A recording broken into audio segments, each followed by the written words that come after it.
buying and selling properties, navigating the market, investment strategies, and more. Unlock the secrets to our success in the real estate game. This is Owning Realty. Hey guys, welcome back to our podcast, Owning Realty. Today we have... I am Tristan O'Donnell. I am a realtor and advisor in Atlanta, Georgia. And I am Tamika Bullock Carter, also in Atlanta, Georgia, and I am also a real estate advisor.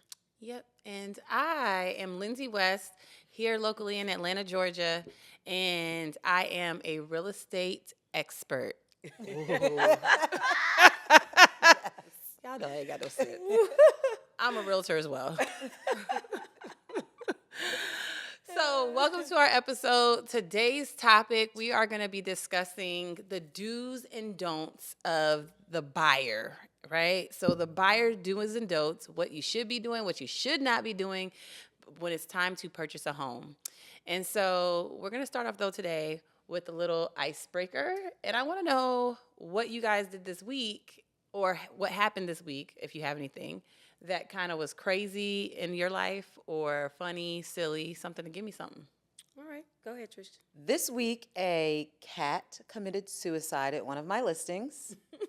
It was hanging off of a window, and it was dead.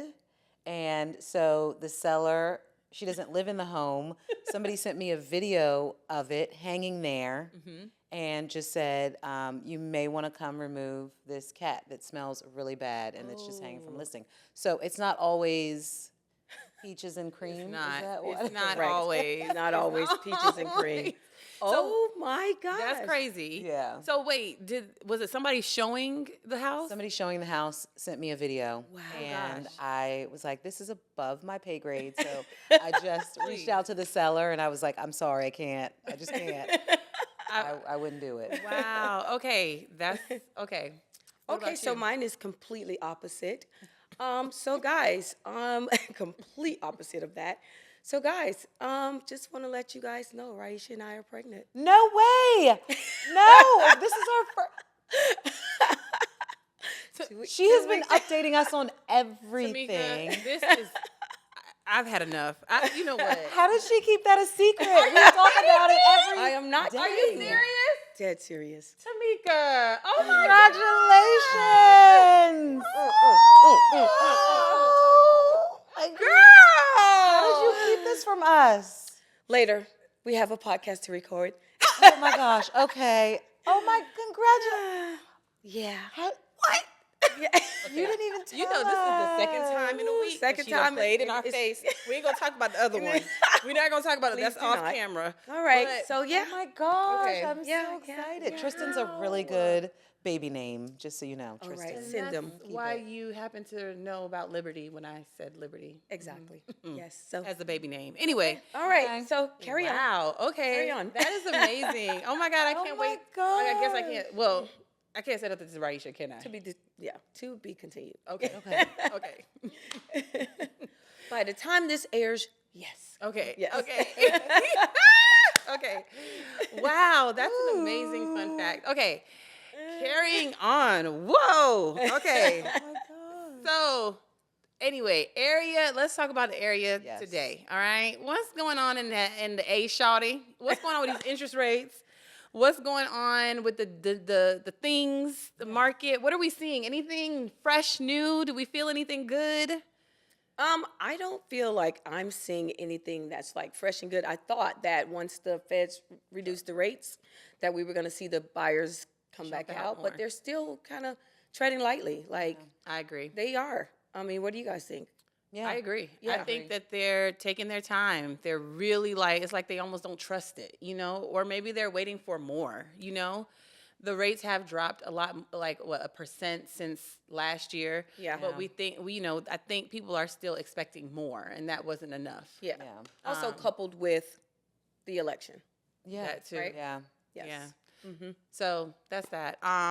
Another crazy thing, development-wise, something happened in Southwest Atlanta this week where Atrium Healthcare has purchased a huge building Is it here. like 30 acres or 40 30 acres, Something 30 to crazy. 40 I don't- acres. Yes. They purchased in Southwest Atlanta for $70 million. Wow.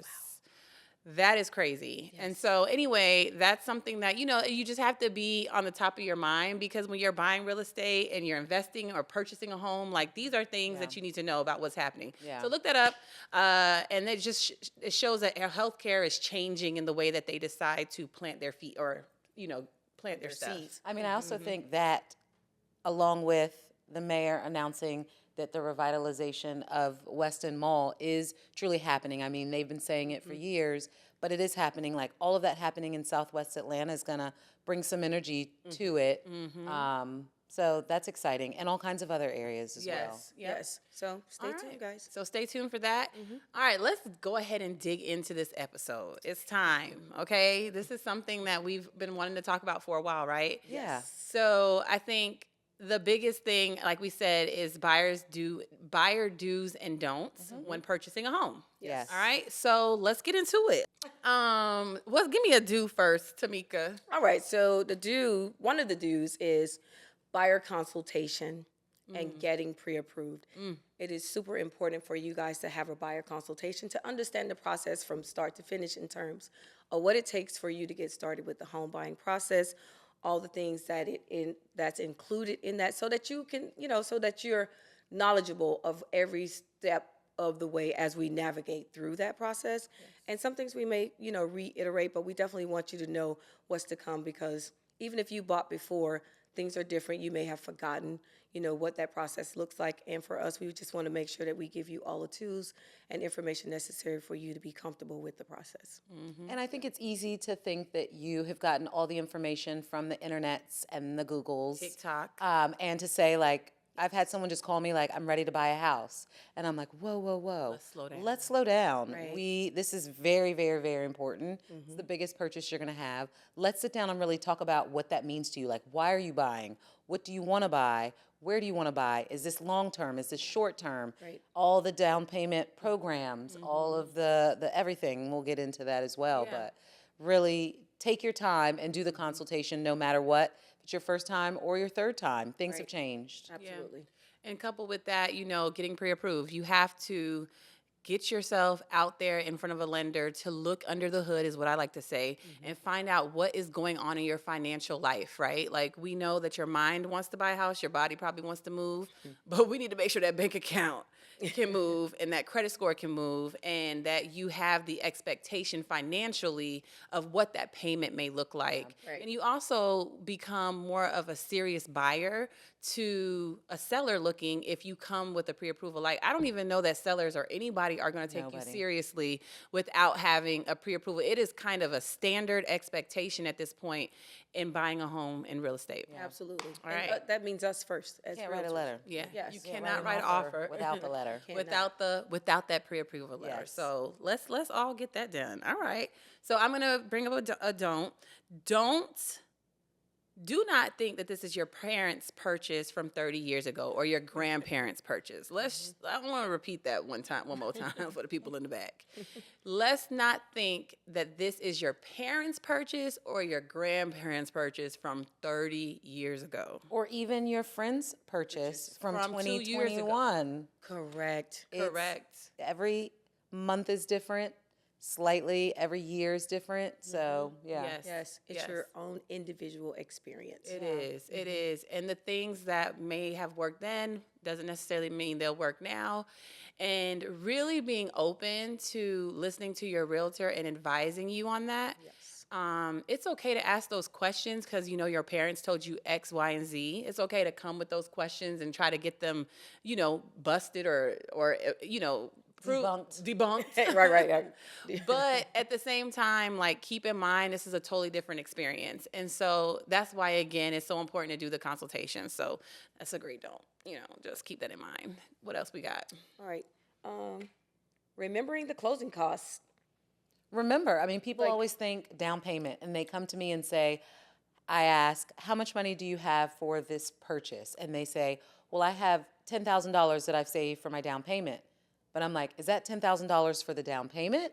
or is that $10,000 for the down payment and the closing costs? Right. Because that $10,000 really isn't going to get you down payment and closing right. costs. Now, then of course we consult and we talk about if you really only have 10, let's try to get you some down payment assistance. So you can use. Let's look at your 401k. Let's look at other options because you are going to have down payment and closing costs, or we've got to find a way to get you down payment or find a way to get you closing costs, which isn't always guaranteed. If you're trying to ask the seller, they may not always agree to it. So Right. don't forget closing costs. And closing costs are important because what are closing costs? Because a lot of people are like, well, what the heck is that? They are the cost to close on a home. So the things like the fees that the mortgage lender is going to charge you for, processing this loan, the fees such as tax prorations, whatever you're going to owe once you take ownership, the fee to start your escrow account, to pay your Title insurance insurance. company, your HOA, Yes. your title insurance, your PMI, appraisal fees are closing costs. Application for the loan is a closing cost. So those things are closing costs that are typically the buyer's expense. So you think about, like, if you go to Nordstrom Rack, you buy a pair of shoes, it's the taxes that you would pay on the shoes. Nordstrom Rack doesn't pay those taxes, you do. So that's a way to kind of consider what closing costs are. And in some cases, you can get it from the seller, but not always. So it's very important that you consider that. And in Georgia, we like to think closing costs are about 2 to 3% of the sales price. So it's great to just kind of think, if you're looking at a $100,000 home, 2 to 3%. I like worst case, so 3% of $100,000 is $3,000. Right. So it's just something to keep you in the back of your mind, like, while you're saving, these are the things I need to be thinking about. Yes. All right, and let's just keep that in mind. So let's go into another don't. Do not skip the inspection, the home inspection. Now I think we are less likely to do that because you're not up against 20 to 30 offers. But some people, even my client who said, we do want to put in this offer, maybe we make it stronger, and there were no other offers, maybe we make it stronger by not getting an inspection. And I said, absolutely, we're not doing that. Yeah. You are more than welcome to have a due diligence. You can make your offer as is, but you are still going to get an inspection so that you are aware of all the things that are on the house. Yes. So. Right. Yes. And to be even more competitive, if that was a situation where you are dealing with a competitive situation and you're like, oh, let me forego my inspection, you could actually just do a right to inspect, where you still get the opportunity to inspect, but you're not necessarily asking for anything or making it contingent on due diligence, right? And so those are things to do, but we definitely want to look under the hood of every property that we purchase. Even if you're not asking the seller for anything, you want to know what's going on, right? Yes. Okay. I can imagine there's not one scenario in all the years that we've been doing this where we've said, don't get an inspection. Yeah. And I would never recommend that. Never. I wouldn't either. Maybe you get one before you put in the offer. That's fine. But you're going to them, you're saying, I don't need an inspection, but you've already had one. Like, you just don't do it. Yeah. And is that even necessary? No, in not today's today. market? No. No. It's not. No. There are pockets, like we say, Yes. we can't say everywhere. There are pockets of Atlanta that are still popping. Yes. Popping. Brown. So, we have to be mindful of that. But I still think it's never been that popping, okay? Right. Yeah. Ain't nothing that good to Yeah. just completely not do it. Yeah. All right, what's the All right, don't? so the next one is lifestyle, location. Where do you want to be? Like, that's important for a lot of people to understand where they want to be. Do you want to be in the city? Do you want to be in the suburbs? Is commute a factor? Are schools a factor? So location-wise, like, where do you want to be, and be sure about where those areas are, so that we can make sure that we are searching for you in the locations that fits your lifestyle. So You're not just buying a house, you're buying a lifestyle. Like, you're planning on living in here for at least 2 to 3 to 5 years, at least. At least. If not 10 to 20, you want to make sure you know that commute.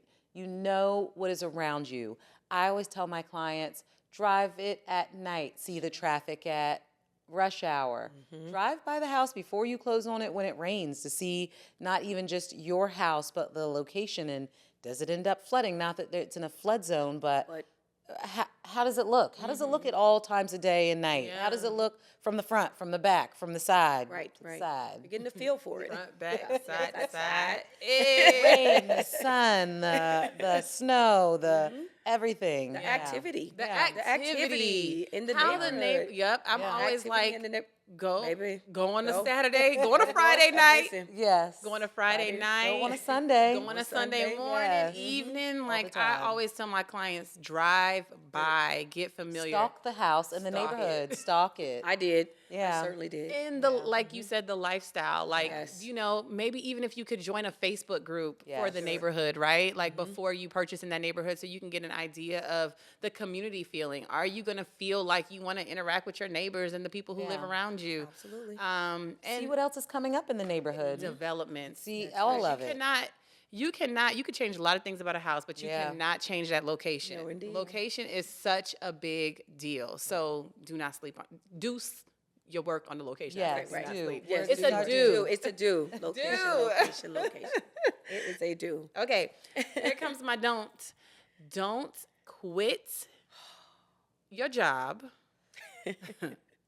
And don't you buy another thing. Yes. Not that now, is another. true. Not nan. And another.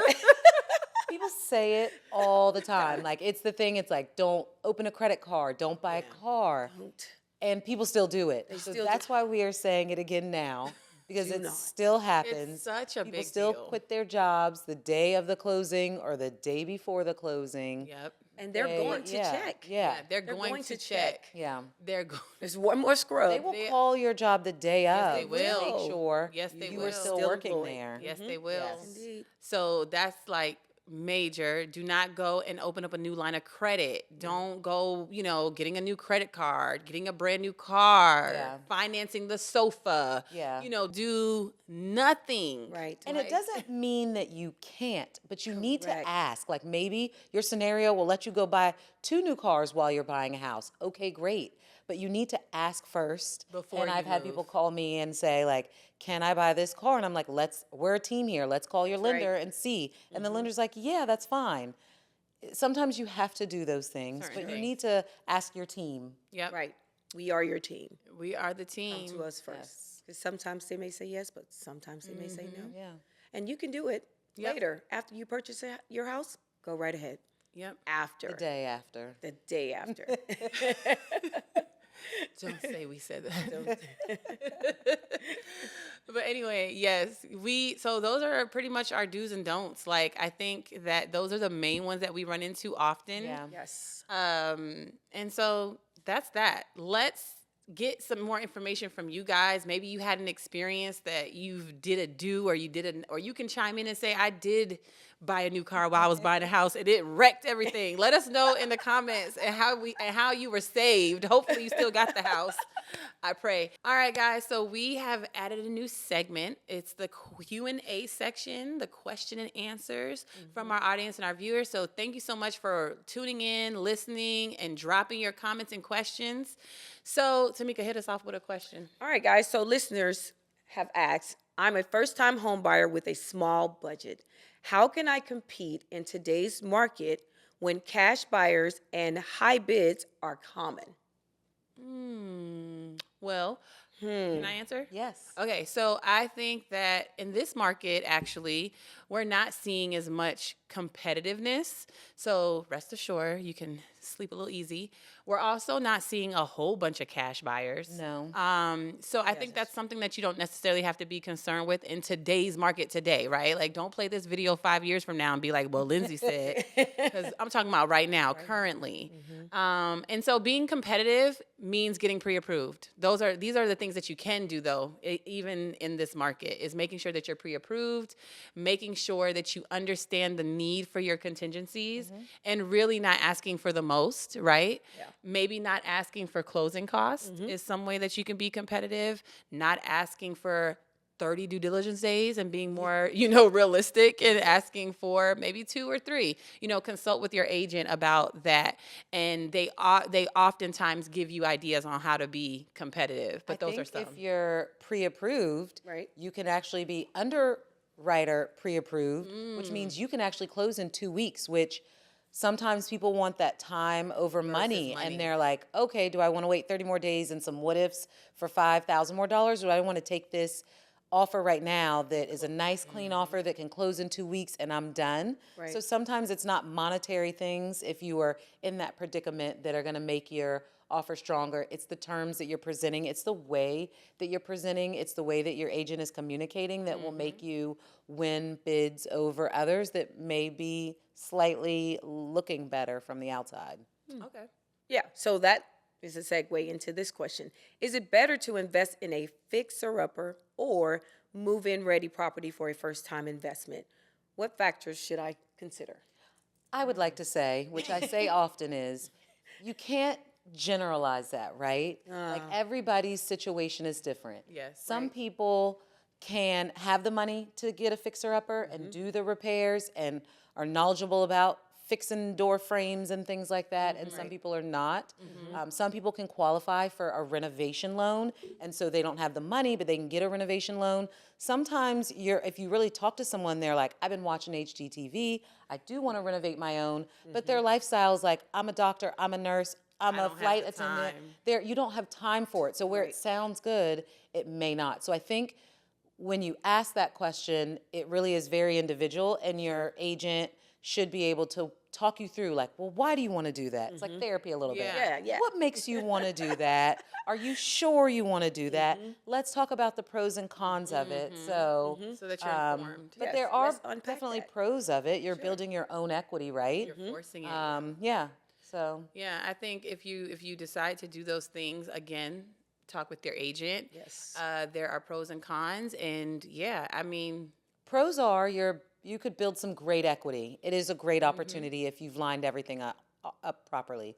The cons are you could get yourself into a hole because there's a lot of unknowns when you're doing this fixer-upper. real quick. And so it is either peaches and cream or Yeah, I mean, the other side. Yeah. and definitely being investors, we know like we flip, so we know that like we come up. So many things come up in that process that you really have to have a heart for. Yeah. You just don't say, "Oh, Yeah. I'm gonna just flip a 100-year-old house because I feel like it." You do it because you really have a heart for it. You can stomach it because the things that do come up in that process are unbelievable at times. And though the equity can be great, but peace of mind is priceless. Right. If you don't like making decisions, don't do Do it. it. If you That's a like, good one. right? If you don't, and if you can't make quick decisions, don't do it. Don't do it. If you're an easy person that can go with changes and flow, do it. There's a lot of different questions to ask yourself. So Yes. Good questions, Yay. audience. Thank you so much for Okay. sending those. We appreciate that. And every episode now moving forward, we will incorporate a Q&A from the audience. So please, again, drop your questions, your comments, share, all that thing. All right, guys, so it's been great. That's the end of this Great. episode. There's lots been more great. do's and don'ts. And There's so, a lot more. These are just the main ones that we want to cover, and we'll probably do a follow-up episode, but this is just to get us started. I hope you guys enjoyed this episode. Thank you for tuning in, and please don't forget to like, comment, share, subscribe. We are on all platforms, YouTube, Amazon, Apple, what you need, Spotify, Tidal, get into it. Like, Get into it. we are here, okay? Oh, Rick just said no to Tidal. Sorry. No, I did not have that No memo. Tidal. This title. Okay, never mind. I said it. Cut. Cut. All right, guys. See Bye, you y'all. next time. Take care. Thank you.